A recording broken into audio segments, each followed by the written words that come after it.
So my interview, I chose a friend of mine that I've been friends with for a really long time. Uh, Back when we were teenagers in our early 20s, we used to work together. We both worked for his dad. And his dad, since sold their company, he did not want to take over his dad's business, which was difficult for his father. Instead, he graduated bachelor's in finance, and now, kind of later in life, he decided he wanted to go back to law school. So this is my interview with Mason Olin.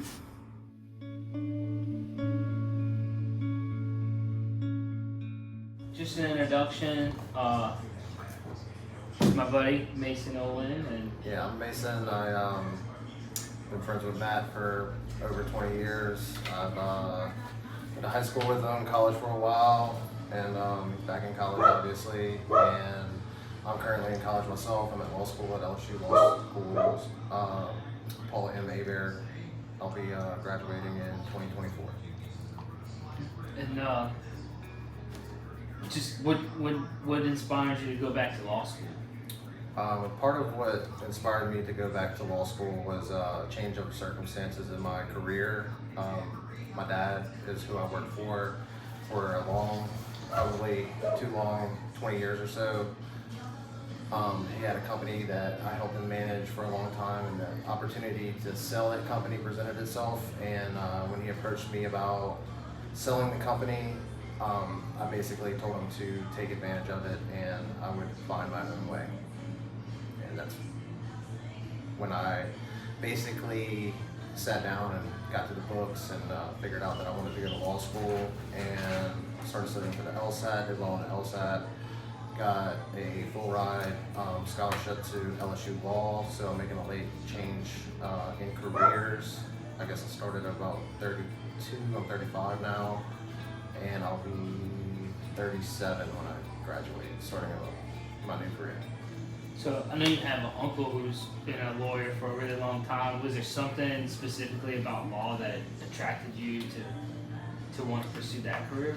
Yeah, my uncle had a big play in the aspects of the career, in the sense that he works a normal amount of hours and is able to enjoy his life, and he also enjoys his work. He's very passionate. He's a trial attorney here in Baton Rouge, and he loves his job, and a lot of that inspired me to do it. I wanted that work-life balance, as well as the opportunity to do well for myself, but also to have the opportunity to help other people who may need the services of an attorney, and that's a lot of what attracted me to it as well. I know, because I worked for your dad too, and your dad worked a lot, and we both saw how much that took a toll on him, working as much as he did through his life. So would you say like part of it is that you didn't want to basically follow those same footsteps as your dad, because you saw how much he sacrificed to get what he had? Or I'm not afraid of work. I like to work. I like to work a lot, but he did a lot of physically demanding work, and it took a toll on his body. And by the time he retired, he actually was unable to enjoy the beginnings of his retirement. He is able to now, but he had a lot of health conditions that came out of the continuous years of physical labor and not, really taking care of himself because of the amount of hours that he was having to work. And I'd say that had a big play on me wanting to do more of a, I want to say white collar, but more of a mental type of career than a physical. I'd agree with you, because I think Mr. Doug inspired both of us to not want to Yeah. to follow a really high demanding workload and not be able to enjoy the fruits that you work so hard to get. Yeah. Like money is definitely not the answer to happiness, and he showed me that. Yeah. Well, that is some motivation to go for law school. Yeah, but also within that is the aspect of like the work-career balance as well.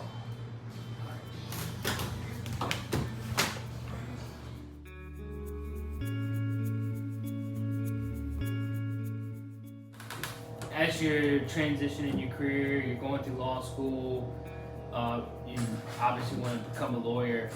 Do you have like personal values that you really hold dear that you see are kind of elaborated on or made giving you more opportunity to really express that value in becoming a lawyer? Absolutely. Like I said earlier, I do value hard work. I'm not afraid of hard work, and being a lawyer is a lot of hard work, so that definitely is going to come to fruition. But also what I mentioned earlier too, and the experience of helping people in a matter, like, my dad, we did tables, tents, chairs for parties. We were basically helping rich people have parties, not our corporations have parties. We did some humanitarian work in the sense that we helped out with the Katrina hurricane relief efforts and stuff like that, but there wasn't any type of genuine value to your person in that sense. Whereas with law, you can help people get out of situations, or you can help people with situations that they're not able to help themselves. And that's where I wanted to put myself, is in a position to where I could help people out with their situations that they can't help themselves with. I've never known anyone to be excited about a situation in which they needed a lawyer, but I have known people that are really grateful to have a good lawyer. Yeah. Does that have any weight on which area of law you want to pursue more than others? Yeah, absolutely. I definitely know what I don't want to do, but I absolutely want to do stuff for the people, as in the individuals, such as in either criminal defense, personal injury type of work, instead of just corporate work, where you're just kind of doing the transactional side of things. I want to be on the litigation side of things, and I want to be on the side of litigation that's helping the person more than the corporations, or more than helping corporations defend themselves from So I know this one kind of puts you on the spot a little bit. You've been interning, working as you're going to law school. Has there been a case that you worked on or worked around and just thought to yourself, this is the type of case that I want to do? Do you have an example you can give us? I do. So I worked for my uncle this past summer.